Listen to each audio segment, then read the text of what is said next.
भीगी आंखें, सूजा हुआ चेहरा और थमे कदमों के साथ कनिका अपने कमरे से बाहर आती है। हे राम, बहू तेरे चेहरे का तो सूजन और बढ़ गया है। रात को एसी में सो गई थी क्या तू? 2 मिनट में मैडम का बीपी लो हो रहा था। 2 मिनट में हाय, कभी एसी बंद करो, कभी फैन चालू करो, कभी खिड़की खोलो, कभी खिड़की बंद करो, यही चलता रहा पूरी रात।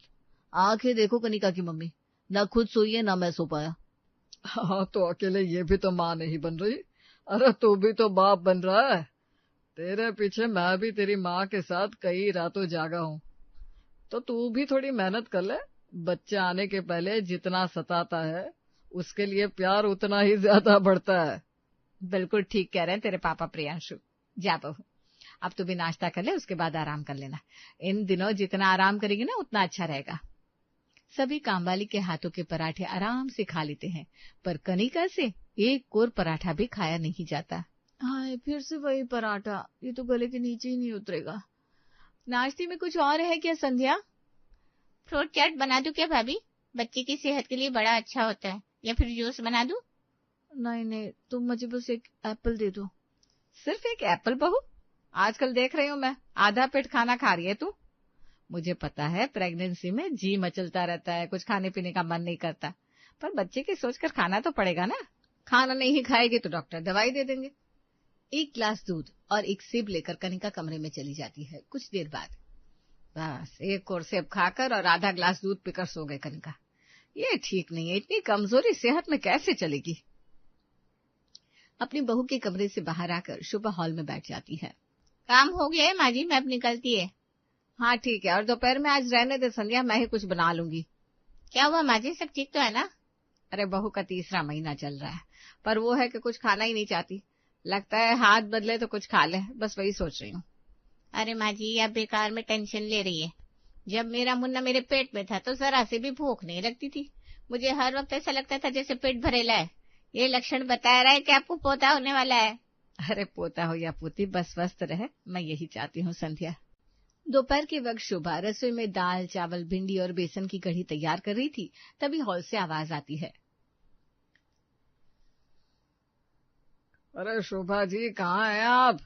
अरे आप इस वक्त यहाँ आ गए, तो दुकान पर कौन है? अरे भाई, दादा बनने वाला हूँ मैं। इस वक्त भी दुकान के बारे में ही सोचूंगा तो आने वाले मेहमान के बारे में कौन सोचेगा। आपके साथ तो बस जिंदगी गुजारी है मैंने। मेरा असली साथी तो अब आने वाला है। ये हाथ में क्या लेकर आए आप? वो मुझे लगा कि बहू को कुछ खाने का मन होगा तो उसके लिए समोसा लेकर आया हूँ। कहाँ है मेरी बहू? कमरे में आराम करेंगे। जाइए, आप उसे जगा कर दे दीजिए, तब तक मैं खाना भी लगा देती हूँ। अपनी नींद पूरी करने के बाद कनिका कमरे से बाहर आती है और अपने सास ससुर के साथ टीवी देखते हुए खाना एंजॉय करने बैठ जाती है। समोसे लेकर आए आप पापा जी? वैसे आपको तो पता ही है मुझे समोसे कितने पसंद है, पर पता नहीं पापा जी, आजकल मोबाइल में भी अगर कुछ तला भुना देख लेती हूँ ना तो मेरा जी मचलने लगता है। समोसे की स्मेल से ना मुझे उल्टी आ रही है। अरे अरे बहू, कोई जबरदस्ती थोड़ी ना। इस समोसे को अभी हटा देता हूँ मैं, तुझे उल्टी नहीं होनी चाहिए। वैसे भी ना के बराबर तो खाती है तू। समोसे वेस्ट ना हो इसलिए शोभा 5 समोसे लेकर खाने बैठ जाती है। अपनी बहू को दाल चावल भिंडी और अपने पति को कढ़ी चावल और भिंडी परोस देती है। मोहन तो आराम से मजे से अपनी प्लेट का खाना खा रहा था, पर कनिका की आंखें अपने ससुर जी की कढ़ी की कटोरी पर से हट ही नहीं रही थी। आपके हाथ की बेसन की कढ़ी का कोई जवाब नहीं है शोभा जी, मजा आ गया कसम से। और कढ़ी है क्या मम्मी जी? हाँ हाँ, बहुत कढ़ी बनाई है मैंने, पतीला भरकर, पर तुझे पसंद नहीं है इसलिए तुझे परोसी नहीं। स्मेल से ना मुझे कढ़ी खाने का मन कर रहा है, मैं जाकर ले आती हूँ। दाल चावल छोड़कर कनिका एक पतीला भरकर कढ़ी सफाचट कर देती है। अब कुछ अच्छा लग रहा है, बड़ा स्वादिष्ट खाना था आज तो। संध्या से कह देना मम्मी जी रात को आने की जरूरत नहीं, रात को डिनर मैं बना लूंगी, अब मेरी तबीयत बिल्कुल ठीक है। अपनी बहू को पेट भर के खाता देख शोभा की टेंशन खत्म हो जाती है। शाम के 6 बजे दोनों सास बहू चाय पीते हुए टीवी देख रही थी, तभी पड़ोसन विमला प्याज के पकोड़े लेकर वहां आती है। अरे मुझे नहीं देखना तेरा टिफिन, बहू के सामने तो खोलना ही मत। इससे तेल मसाले से वैसे भी उल्टी आ रही है। बड़ी मुश्किल से मेरी बच्ची ने कुछ खाया है। तू रसोई में चल, मैं देखती हूँ क्या लेकर आई है तू। अरे अभी तो बताया, प्याज के पकौड़े लेकर आई हूँ। पूरी तरह से टिश्यू में पोंछ पोंछ कर तेल हटा दिया मैंने। एक बार तू खा कर देख ले। बहू तेरा जीना हरा ना हो जाए तो मेरा नाम विमला नहीं। ऐसे तो हमारे घर पर प्याज लहसुन कभी बनता नहीं था, पर पता नहीं जब से मेरी बेटी के पेट में बीज पड़ा है ना, लहसुन प्याज के अलावा कुछ खाना ही नहीं चाहती।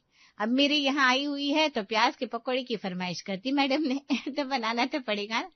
ये फरमाइश माँ की नहीं, उसके बच्चे की होती है।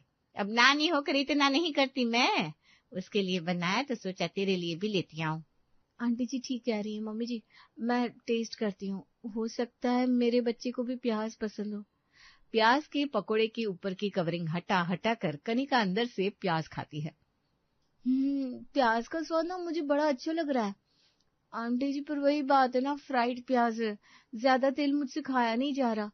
अब से ना कच्चे प्याज खाकर देखूंगी। अरे अरे कच्चे प्याज क्यों बेटा, प्याज का पराठा बनवा ले। खाना बनाने वाली भी रखी है इसके लिए, हो सकता है वो तरह तरह के व्यंजन बनाए तो कुछ खाने का जी करे इसका, पर इसका तो जी गेहूं की रोटी खाने का भी नहीं कर रहा। अब प्याज का मसाला गेहूं के पराठे के अंदर ही तो जाएगा, पराठा ही नहीं खाना चाहती तो प्याज तो कच्चे ही खाने पड़ेंगे। बाप रे, ये बच्चा ना तुझे बड़ा सता रहा है। चल शोभा मैं चलती हूँ। वैसे प्याज और आलू टमाटर डालकर चाट भी बन सकती है बेटा, उसमें तेल भी नहीं रहता। जरा सी मूंगफली और उबले चने और धनिया पत्ता डाल देना, स्वाद भी आ जाएगा और पेट भी भरा भरा लगेगा। ऐसे ही आजकल प्याज तो फ्री में मिल रहे हैं। सरकार फ्री में प्याज बंटवा रही है, तभी मैं सोचूं तू मेरे घर पकौड़े कैसे लेकर आ गई। अरे नहीं शोभा, वो क्या है ना, मेरी बहू ऑनलाइन ही राशन मंगवा लेती है। आजकल ऑनलाइन कुछ भी मंगवाने पर 5 रुपए में प्याज मिल रहा है, तो मैंने मंगा कर रख लिया। भाई कुछ भी बनता है तो उसमें प्याज इस्तेमाल कर लेती हूँ। बस फिर रसोई के लिए कुछ राशन कनिका भी ऑर्डर कर लेती है, पर 5 रुपए में 1 किलो प्याज उसके घर तक पहुंच जाता है। रोटी तो ऐसे ही मुझसे खाई नहीं जाएगी, कुछ नहीं तो सब्जी से प्याज निकाल कर ही खा लूंगी। आलू प्याज की सब्जी और पराठे तैयार करके कनिका सभी को परोसती है। इतने दिनों बाद किचन का काम फिर से शुरू किया है तुमने, तुम थक गई होगी, खड़ी क्यों, बैठ जाओ ना कनिका। हाँ बेटा, इन दिनों जितना आराम करो उतना अच्छा है, बैठ जाओ बैठ जाओ। सभी आराम से पराठा और सब्जी खा रहे थे, पर हमारी प्यारी कनिका तो सब्जी में से सिर्फ प्याज निकाल निकाल कर खाती है, फिर रसोई साफ करने किचन में चली जाती है।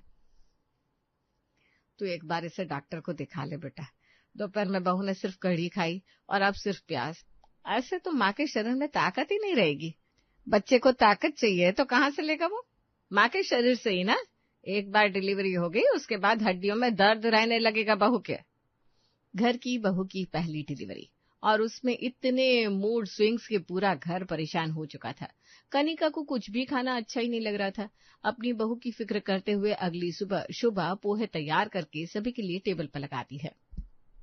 पोहे बनाए बहू, मूंगफली के दाने डालकर, अनार के दाने, सेब सब इसमें डाला है, खा कर देख, मुंह का स्वाद अच्छा हो जाएगा। अरे मम्मी हरी चटनी का है, तुम्हारी बहू हरी चटनी के बिना पोहे नहीं खाती, पता नहीं है क्या तुम्हें। अरे इस बार हरी चटनी में कांदा डालकर बनाया है, बहू को आजकल प्याज बड़े पसंद आ रहे हैं ना। चटनी में प्याज था और पोहे में भी, इसीलिए पूरी तरह तो नहीं पर थोड़ा बहुत नाश्ता कनिका कर लेती है। एक काम करती हूँ बहू, तेरे लिए बेसन के पकौड़े तैयार कर देती हूँ और साथ में सलाद भी। कुछ देर बाद शुभा कनिका के लिए सलाद और बेसन के पकौड़े लेकर उसके कमरे में पहुंचती है। आप क्यों इतनी मेहनत कर रही है मम्मी जी, रहने दीजिए ना, मुझे अच्छा नहीं लग रहा। जब से ये बच्चा मेरे पेट में आया है आप सबकी मुसीबतें बढ़ गई हैं। पहले इतने सारे टेस्ट हुए और फिर अब मेरे मुंह का टेस्ट ही चला गया। मुझे लगता है मुझे कुछ दिनों के लिए मायके चले जाना चाहिए। ऐसा क्यों बोल रही है बहू, तेरे लिए खाना बना दिया तो मेरी मेहनत बढ़ गई क्या है? ये भी कोई बात हुई भला? अगर कोई मेरी बेटी होती और वो पेट से होती तो क्या मैं उसके लिए मेहनत नहीं करती? ये तो माओ का दुलार होता है बेटा। अब विमला को ही देख ले, उसकी भी तो बेटी आई हुई है, अपनी बेटी के पीछे वो खुद प्याज खाने नहीं लग गई। तू सलाद खा ले, प्याज पसंद है ना तुझे? सोचा था प्याज के पराठे बना दूंगी, पर गेहूं खाते ही तुझे उल्टी होने लगती है, इसलिए नहीं बनाया। कल तुझे कढ़ी अच्छी लगी थी तो सोचा बेसन के पकौड़े बना लेती हूँ, एक बार पेट जरा भरा लगेगा ना तो तुझे भी अच्छा लगेगा। कल कढ़ी में पकौड़े डाले हुए थे ना मम्मी जी, तो उसमें तेल नहीं था, पर इसमें ना तेल तेल सा लग रहा है, सिर्फ पकौड़ी है ना। मैं ऑनलाइन देखती हूँ अगर कुछ समझ में आए तो। तू एक काम कर, अपनी माँ को फोन लगा और अपने मायके से अपने भाई या अपने पापा को यहाँ बुला ले। प्रियांशु घर पर नहीं है, अकेले मैं तुझे भेजूंगी नहीं, हो सकता है वहां अपनी माँ के हाथ का बना खाना खाकर तुझे अच्छा लगे। मुझे तो बेटा तेरी सेहत से मतलब है। आई एम सॉरी मम्मी जी, शायद ही किसी के साथ इतनी कोऑपरेटिव होगी जितनी आप है। इतनी अच्छी हैं आप, उसके बाद भी मैं आपको कितना परेशान कर रही हूँ। क्यों बच्चे, अपनी दादी को इतना परेशान क्यों कर रहे हो आप? पागली। शोभा अपनी समधन के घर फोन करती है और कनिका को मायके भेजने की तैयारी कर लेती है। अब फिक्र मत कीजिए आंटी जी, मैं, मम्मी, पापा, गीतांजलि, हम पूरी कोशिश करेंगे आपकी बहू का ख्याल रखने की। बिल्कुल बेटा, उस घर पर ही पली बड़ी है कनिका, खातिर में कमी तो तुम लोग छोड़ोगे नहीं, पर इस हालत में ना बहू को भेजने का मेरा मन नहीं हो रहा। बहू, मैं क्या कह रही थी, मैं भी चलूं क्या तेरे साथ? संध्या को कह दूंगी, दोनों बाप बेटों का खाना पीना वो देख लेगी। हाँ मम्मी जी, ये सही रहेगा, आपके बिना वहां मेरा भी मन नहीं लगेगा। शोभा अपनी बहू के साथ उसके मायके पहुंचती है, जहां सबसे पहले डिस्कशन कनिका की डाइट की होती है। धन्य है समधन जी आप, जो आपने इतना कुछ किया अपनी बहू के लिए। मुझे याद है जब ये मेरे पेट में थी ना, तब मुझे बहुत भूख लगती थी, पर मेरी सास मुझे गिनकर 2 रोटियां देती थी, तीसरी अगर मैं मांग लूं तो घर पर बवाल हो जाता था। और सब्जी क्या, सिर्फ पानी मिलता था, क्योंकि आलू तो माँ जी अपनी कटोरी में डलवा लेती थी। अब मुझे आप पर पूरा भरोसा हो गया है कि कनिका को आपके रहते कोई दिक्कत नहीं हो सकती। पर हो रही है ना मम्मी जी, मेरा मतलब है आंटी जी की 10 तरह की डिशेस बनाने के बाद भी दीदी कुछ खा तो नहीं रही। ऐसे तो बच्चे की हेल्थ पर असर पड़ेगा ही ना। मंदिर वाले बाबा जी है ना, जिनको दिखाकर आपने मेरी नजर उतरवाई थी, उनसे पूछी ना, हो सकता है दीदी को किसी को नजर लग गई हो। हाँ मम्मी, उनसे बात करो ना, वो बाबा जी बड़ी प्रैक्टिकल बातें करते हैं और काफी पढ़े लिखे भी है आंटी जी।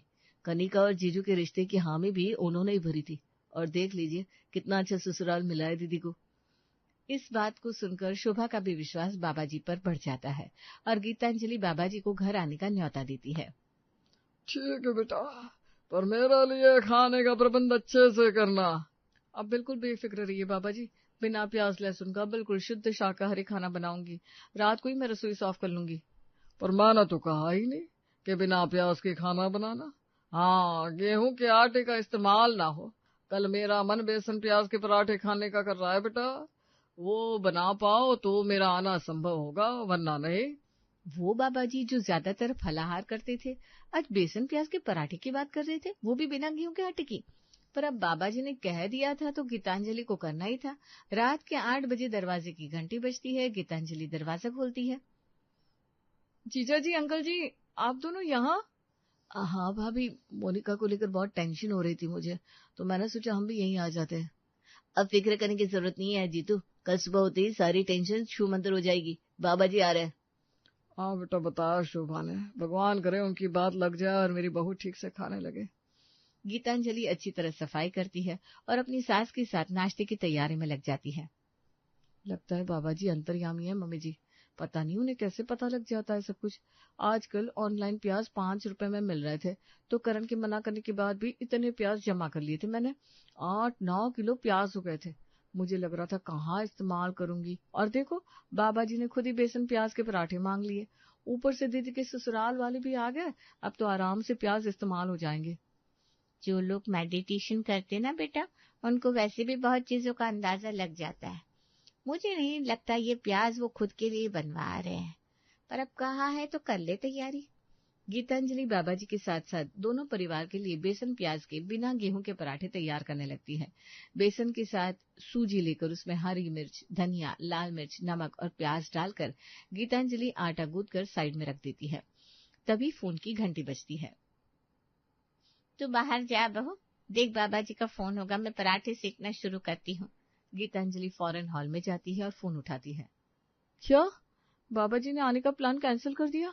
पर मैंने उनके कहे मुताबिक नाश्ता भी बना लिया है। उन्होंने कहा ये नाश्ता पूरा घर कर ले, उसके बाद बाबा जी खुद आएंगे। गीतांजलि सभी को बेसन प्याज के पराठे परोसती है। अपने सामने बेसन प्याज के पराठे देखते ही कनिका उन पर टूट पड़ती है। अब जाकर लग रहा है कि सुकून का खाना मिला है। मुझे ना ज्यादा ना ही तेल ना ही बेकार के मसाले चाहिए, मुझे बस प्याज और लहसुन चाहिए था। अच्छा, अब मैं समझी तुझे बेसन की कड़ी क्यों पसंद आई थी और तेरा जी प्याज खाने का क्यों कर रहा था। ये आइडिया मेरे दिमाग में क्यों नहीं आया। बेकार में आप सबको कितनी तकलीफ हो गई हमारे कारण। बेसन प्याज के पराठे तो मैं बहू को बनाकर वहां भी खिला सकती थी। वैसे बाबा जी आज आने वाले थे और उनके सामने तुमने ये प्याज के पराठे क्यों बना दिए गीतांजलि? इतनी बड़ी गलती कैसे की? अरे बाबा जी ने कहा था, पर जैसे ही पराठे तैयार हुए बाबा जी ने आने से इनकार कर दिया। क्योंकि उन्हें पता था इन पराठों को खाते ही दीदी की प्रॉब्लम सॉल्व हो जाएगी और फिर उन्हें यहाँ आने की जरूरत ही नहीं पड़ेगी। मान गए बाबा जी को। एक बार मेरा बच्चा हो जाए, उसका नामकरण तो पक्का मैं बाबा जी से ही करवाऊंगा। नाश्ता करने के बाद कनिका वापस से अपने ससुराल जाने के लिए अपना बैग बांध लेती है। इतनी जल्दी जा रही है बेटा, कुछ दिन और रुक लेती। देख लो मम्मी, मैं यहाँ रुक गई तो मेरे साथ मेरा पूरा ससुराल यहाँ रुक जाएगा। भाभी इतने लोगों का खाना बना लेगी क्या? ऐसा करते दीदी, आप निकलिए, हम यहाँ से आपके पीछे आते हैं। आपकी संध्या तो हम सबके लिए बेसन प्याज के पराठे बना ही लेगी ना। खुशी खुशी कनिका अपने ससुराल वालों के साथ अपने ससुराल लौट आती है।